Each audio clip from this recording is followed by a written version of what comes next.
और जिन भगवान शंकर के मस्तक पर चंद्र और कंठ में मुंडों की माला पड़ी हुई है, जो माता पार्वती दिव्य वस्त्रों से तथा भगवान शंकर दिगंबर वेश धारण किए हैं, उन दोनों भवानी शंकर को नमस्कार करती हूँ।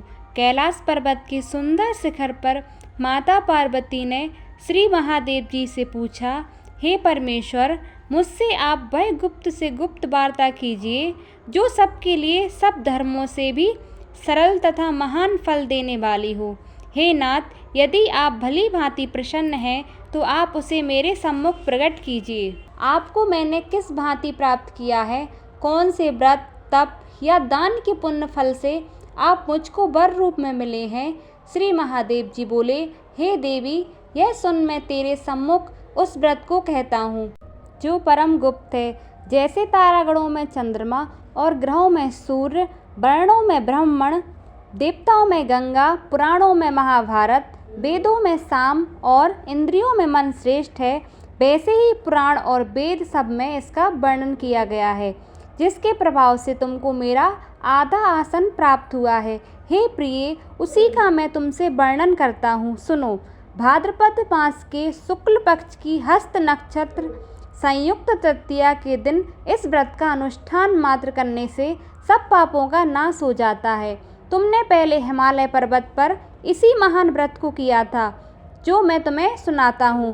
पार्वती जी बोली, हे प्रभु, इस व्रत को मैंने किस लिए किया था, यह मुझे सुनने की इच्छा है, सो कृपया करके कहिए। शंकर जी बोले, आर्यावर्त में हिमालय नामक एक महान पर्वत है, जहाँ अनेक प्रकार की भूमि अनेक प्रकार के वृक्षों से सुशोभित है, जो सदैव बर्फ से ढके हुए हैं। पार्वती जी, तुमने बाल्यकाल में उसी स्थान पर परम तप किया था और 12 साल तक नीचे को मुख करके धूम्रपान ही किया था। तब फिर 64 वर्ष तक तुमने बेल के सूखे पत्तों का भोजन करके ही तप किया और माघ के महीने में जल में रहकर तथा बैसाख के महीने में अग्नि में प्रवेश करके तप किया था। श्रावण के महीने में 12 खुले में निवास कर अन्न त्याग कर तप करती रही। तुम्हारे उस कष्ट को देखकर तुम्हारे पिता को बड़ी चिंता हुई। वे चिंता आतुर होकर सोचने लगे कि मैं इस कन्या की किससे शादी करूं।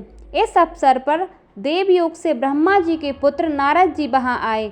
देव ऋषि नारद ने पुत्री को देखा। तुम्हारे पिता हिमालय ने देव ऋषि को देकर सम्मान सहित बिठाया और कहा, हे मुनीश्वर, आपने यहाँ तक आने का कष्ट कैसे किया, कहिए क्या आज्ञा है।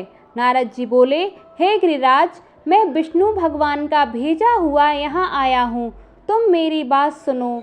आप अपनी कन्या को उत्तम वर को दान करें।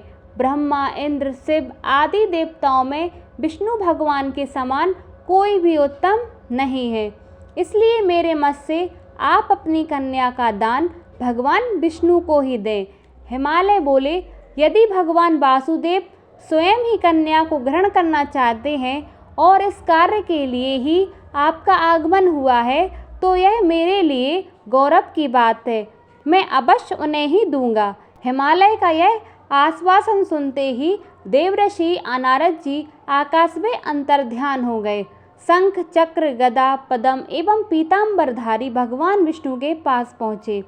नारद जी ने हाथ जोड़कर भगवान विष्णु से कहा, प्रभु, आपका विवाह कार्य निश्चित हो गया है। इधर हिमालय ने पार्वती जी से प्रसन्नतापूर्वक कहा, हे पुत्री, मैंने तुमको गरुड़ध्वज भगवान विष्णु को अर्पण किया है। पिता के इन वाक्यों को सुनते ही पार्वती जी अपनी सहेलियों के घर गईं और पृथ्वी पर गिरकर अत्यंत दुखित होकर विलाप करने लगीं। उनको विलाप करते हुए देखकर सखी बोली, हे देवी, तुम किस कारण से दुख पाती हो, मुझे बताओ, मैं अवश्य तुम्हारी इच्छा पूर्ण करूंगी। पार्वती बोली, हे सखी, सुन, मेरी जो मन की अभिलाषा है सुनाती हूँ। मैं श्री महादेव जी को वरण करना चाहती हूँ। मेरे इस कार्य को पिताजी ने बिगाड़ना चाहा है, इसलिए मैं निसंदेह इस शरीर का त्याग करूँगी। पार्वती जी के इन वचनों को सुनकर सखी ने कहा, हे देवी, जिन वन को तुम्हारे पिताजी ने ना देखा हो, तुम वहाँ चली जाओ। तब हे देवी पार्वती, तुम अपनी सखी का यह वचन सुन ऐसे ही वन को चली गईं।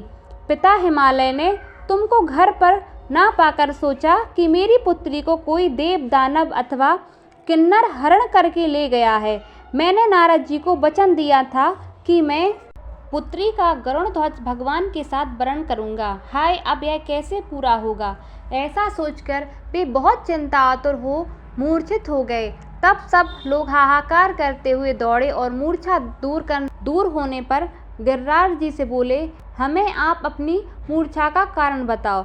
हिमालय बोले, मेरे दुख का कारण यह है कि मेरी रत्नपुत्री कन्या को कोई हरण करके ले गया है। वह न जाने कहाँ चली गई या उसे किसी राक्षस ने मार डाला। इस प्रकार कहकर गिरिराज दुखित होकर ऐसे कांपने लगे जैसे तीव्र वायु के चलने पर कोई वृक्ष कांपता है। तत्पश्चात हे पार्वती, तुम्हें गिरिराज साथियों सहित घने जंगल में ढूंढने निकले।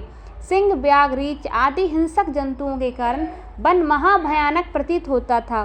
तुम भी सखी के साथ भयानक जंगल में घूमती हुई वन में एक नदी के तट पर एक गुफा में पहुंची।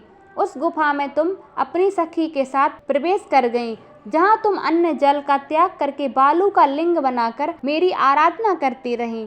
उस समय भाद्रपद मास की हस्त नक्षत्र युक्त तृतीया के दिन तुमने मेरा विधि विधान से पूजन किया तथा रात्रि को गीत गायन करते हुए जागरण किया। तुम्हारे उस महाव्रत के प्रभाव से मेरा आसन डोलने लगा। मैं उसी स्थान पर आ गया जहां तुम और तुम्हारी सखी दोनों थीं।